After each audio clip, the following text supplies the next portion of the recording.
Good morning, coin roll hunters and the collective YouTube coin collecting community. I think that covered y'all. And anybody who just has an interest, you're also welcome here too. Hello, my name is Matthew, the Great Coin Roll Hunter. And today we're going through the next roll in our $500 box. We have 5 rolls left in this box. Yes, we are getting there.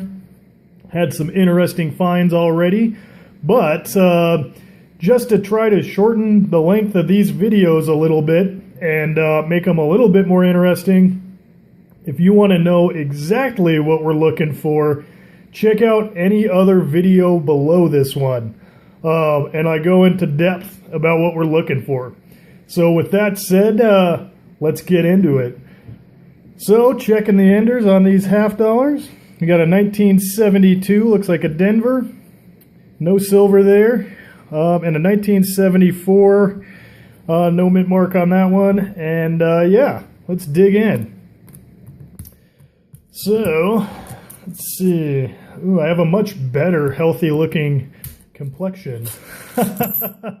Oh, see, I got distracted looking at myself. I didn't see what I was doing. My bad. Rook. Here we go. No, see? Cool. Saved it. All right. Let's check the edges on here. Got any 90%ers? You guys have just been great. Thank you for sticking it out this long. And I really hope that that time investment pays off with some really cool coins. Gosh, that 71 is in some pretty decent shape there. Most of those are all beat up, but anyway, no 90%ers it doesn't look like. I see some tarnished ones. I don't know, the tarnished ones I'm always interested in. 1998 Philadelphia, not quite what we're looking for. So here we go, 1972. Wow, there's some pretty good ones in here. Gosh, that is a really decent 97, to be honest with you. Man, that is beautiful. All right, I think I'm going to set that one aside, I think. You can see the fine lines in his hair. That one, I think, is worth setting aside. All right, so 90, man. I don't know, I can't just be holding on to all of these rolls. I'll have to be selective later. Now, for a fun little fact today, I came prepared and I did my homework. I'm going to be focusing right here on the truncated bust of Mr. President Kennedy here. And you see a mark there. And it is rumored that this mark is there because the engraver cleverly wanted to show where the bullet hole hit Kennedy when he was assassinated. Now, it sounds like a great story, however, it's just not true. I don't believe that's the case because I think he was shot in the head, actually. And I know that I'm talking about this very candidly, but hey, time goes on and history is behind us. So what you're actually seeing here, let me get a pen or something so I can point this out to you a little easier. Right above the we. I'm so unprepared. All right. Here we go. You probably see it, but I'm just, for accuracy's sake, right there. Right above the we, in God we trust. You see a little mark there. Now, in most of these half dollars, when they're so worn, the details of that mark get a little smudged. So I could see if maybe you were looking at a very well-worn and very well-circulated coin, it looks like a lump or something, and that would be a cause for question. However, those of you in the know will know that those are actually the stylized initials for Gilroy Roberts, who was the chief engraver of the mint from 1948 to 1964. So he actually designed the obverse side of this coin. So there is your fun fact for the day, a little food for thought, some numismatic knowledge for you, just to add to your enjoyment while you're flicking through these coins. So there you go. Straight from the coin hunter to you. The great coin roll hunter. 2001. So these are actually 2002 and newer, or you're not intended for circulation.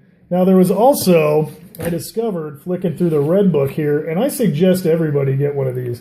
1987 P and D are also not issued for circulation, and those were 1987.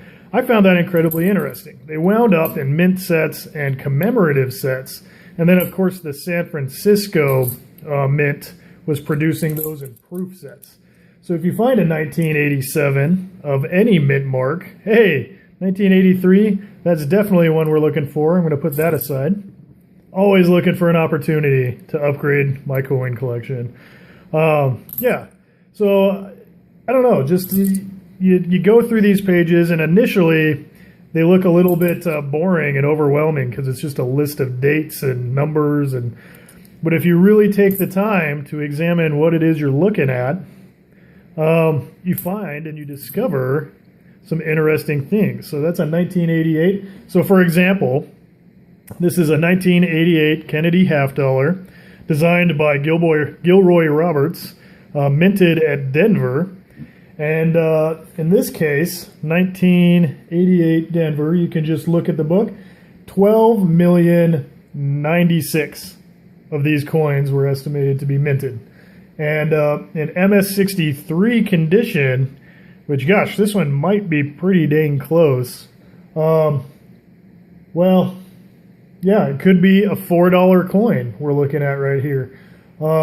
I would have to really get in and start grading this thing, but it might be worth the time. Maybe I'll make that one of the videos one of these days, like just how to grade some coins. I don't know. You guys let me know. What kind of stuff are you interested when you come and see these? I've gotten some great feedback from this series, and I admit it, I'm pretty new and inexperienced, so I make a lot of mistakes along the way. However, I learn from my mistakes. And so I've been taking into account, here's that 1983 from my collection, and we'll bring up that new 1983 on the right. We're just going to see if I can, oh yeah, definitely. Yep, we're keeping that one. Instant upgrade. See, there's hardly any rub marks on the bust there, the high relief of the bust. This one, it looks like he's got some schmutz on his cheek. So, all right, upgrade for the half-dollar birthday coin collection. So we'll throw him back in the wild there. Maybe one of you guys will find him and think of me.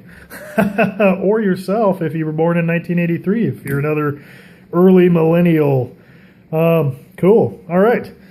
So back on topic. Yeah. Oh, gosh, I don't even remember what I was saying. So if you'd like to see me kind of go through some grading techniques, let me know in the comments below. And if you're enjoying the series so far, I know it's a little bit touch and go. And I think when I'm done with this box, I'm going to do a whole episode of just the things I've learned throughout the experience of this first series. Because your feedback makes the channel more interesting and, of course, makes the channel more fun for you. Because I'd hate to think you're just wasting your time joining me in the morning. So that would be the worst thing for me because I don't want to waste anyone's time. But anyway, share with your friends so you have something to comment. If you haven't already, be sure to subscribe. And I am loving your comments. So if you do nothing else, just throw your comments and let me know how we're doing. So with that being said, this is Matthew the Great Coin Roll Hunter wishing you happy hunting.